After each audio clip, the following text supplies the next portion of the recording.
प्रमुख महोदय, परिवर्तित व्यवस्थाप्रति जनताका धेरै अपेक्षाहरूमा बढोत्तरी भएको छ।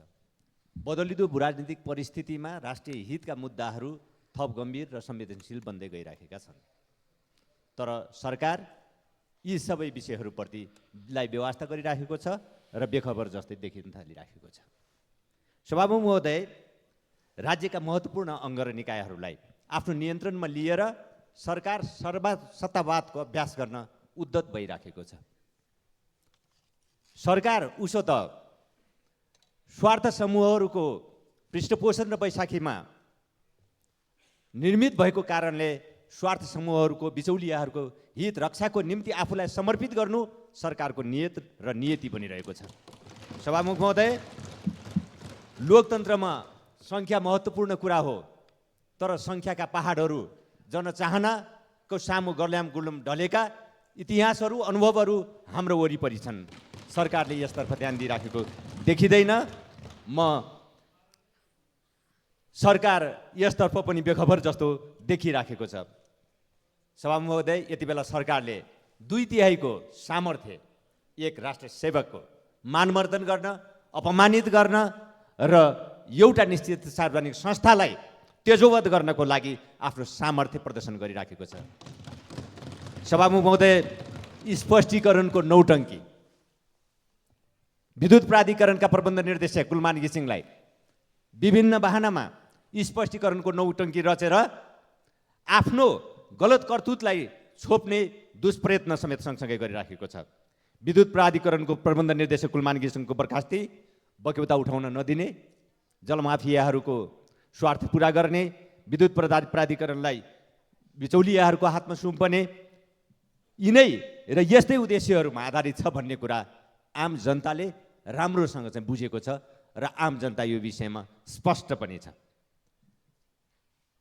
कहिलेकाहीँ लाग्छ सबैले आज एउटा प्रश्न गरिराखेका छन्, 4 महिनापछि स्वतः अवकाश प्राप्त गर्ने एकजना राष्ट्र सेवकमाथि यो हदको मानमर्दन सरकारले किन गर्यो?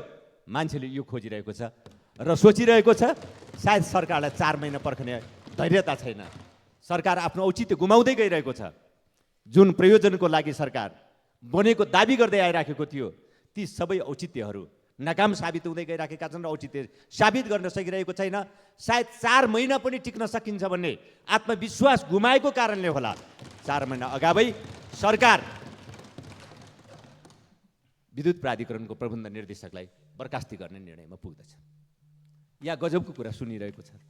हुनुपर्ने थियो एउटा कुशल व्यवस्थापकलाई पुरस्कृत गर्ने, राम्रो काम गर्नेहरू पुरस्कृत हुन्छन् भन्ने एउटा सन्देश प्रवाह गर्नुपर्ने, सबै राष्ट्र सेवकहरूको मनोबल उच्च बनाउनु पर्ने र राष्ट्र निर्माणमा सबैलाई लाग्न उत्प्रेरित गर्नुपर्ने कुरा यसो थियो। तर सरकार उल्टै बाटो हिँडिराखेको छ। म केही दृष्टान्त राख्न चाहन्छु। सभामुख महोदय, नेपालमा लोड सेडिङको अन्त 2072-73 पछि भयो। यहाँ भन्ने गरिएको छ लोड सेडिङको अन्त, सरकारका मन्त्रीले हाकाहाकी भनिरहनु भएको छ लोड सेडिङको अन्त अमुक राष्ट्रको कारणले भयो, मित्र राष्ट्रको कारणले भयो। तथ्यहरूले भनिराखेका छन् 2072-73 सम्म भारतबाट आयात गर्ने बिजुली 34% हिस्सा थियो नेपालमा। तर कुलमान घिसिङलाई प्रबन्ध निर्देशक बनाएर ल्याएको अर्को वर्षमा हेर्दा केवल त्यो प्रतिशत 35 मात्र पुगेको छ। 34बाट 35% मात्र भएको छ। कुलमान घिसिङ नियुक्ति भएको 45 दिनभित्रमा काठमाडौँ र पोखरा लोड सेडिङ मुक्त भएको छ। सभामुख महोदय, अब यो कुरा दिनको घाम जत्तिकै छर्लङ्ग हुँदै अनि लोड सेडिङको अन्त भारतको कारणले भएको हो, मित्र राष्ट्रको कारणले भएको हो, अरू कारणले भएको हो, यसो भनिरहनुको अर्थ के हो? यसो किन भनिरहेको छ सरकार? हामी जवाब खोजिरहेका छौँ सभामुख महोदय। यस सँगसँगै लोड सेडिङको अन्त्य त भयो। हाल 99% जनताले विद्युत पहुँच पाएका छन्। पहिले वर्षायाममा समेत भारतबाट विद्युत आयात गर्नुपर्ने अवस्था थियो। विगत 3 वर्षदेखि नेपालले भारतलाई विद्युत निर्यात गरिरहेको छ। 79-80 मा विद्युत निर्यातबाट करिब 18 अरब आम्दानी भएको कुरा हामी सबैलाई थाहा छ। बङ्गलादेशलाई पनि विद्युत निर्यात सुरु गरिएको छ।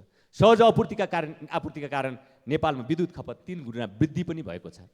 20 युनिटभन्दा कम विद्युत खपत गर्ने ग्राहकलाई निःशुल्क अथवा न्यूनतम दस्तुर 30 रुपियाँ मात्रामा करिब 22 लाख घरधुरीले यो सेवा प्राप्त गरिराखेका छन् र निःशुल्क सेवा प्राप्त गरिराखेका छन्।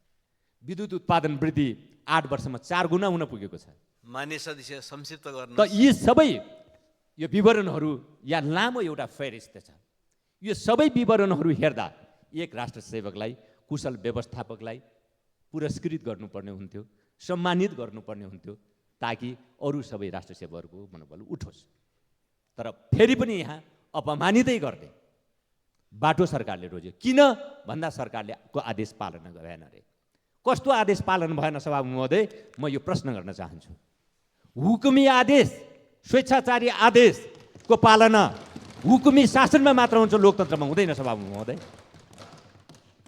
विद्युत बक्यौता नउठाउँ, लाइन विद्युत बक्यौता उठाउनको लागि लाइन काट्न हुँदैन भनेर दिने आदेश पालन गर्नु लोकतन्त्रमा के राष्ट्र सेवकको दायित्व हुन्छ? यो कर्तव्य पुरा गर्न बाध्य हुन्छ एक राष्ट्र सेवक। सम्माननीय प्रधानमन्त्रीजीले पनि कुनै बेला हुकुमी शासकहरूका आदेशहरू र फरमानहरूलाई व्यवस्था गरेर हिँड्नु भएको थियो, अनि उहाँले गर्ने तिनै आदेशहरू, त्यस्तै प्रकृतिका आदेशहरू पालना गर्नुपर्ने बाध्यता नथोपरियोस्, थोपर्न हुँदैन। त्यसकारण सभामुख महोदय, अब मैले अन्तमा यो सबै परिस्थितिमा यो जे बाटो सरकार हिँडिराखेको छ, राज्यका अङ्गहरूलाई, निकायहरूलाई कमजोर बनाउने, आफ्नो नियन्त्रणमा राख्ने, स्वेच्छाचारी ढङ्गले त्यसको चाहिँ दुरुपयोग गर्ने र सर्वसत्तावाद लागू गर्ने जुन बाटोमा सरकार हिँडिराखेको छ, हामी यसको सख्त प्रतिवाद गर्दछौँ र सख्त विरोध गर्दछौँ। सभामुख महोदय, अहिले पछिल्लो समयमा विद्युत प्राधिकरणका प्रबन्ध निर्देशकमाथि जुन प्रकारको हरकत सरकारले गर्यो, यो बारेमा आम नेपाली जनताले चासोका साथ हेरिराखेका छन्।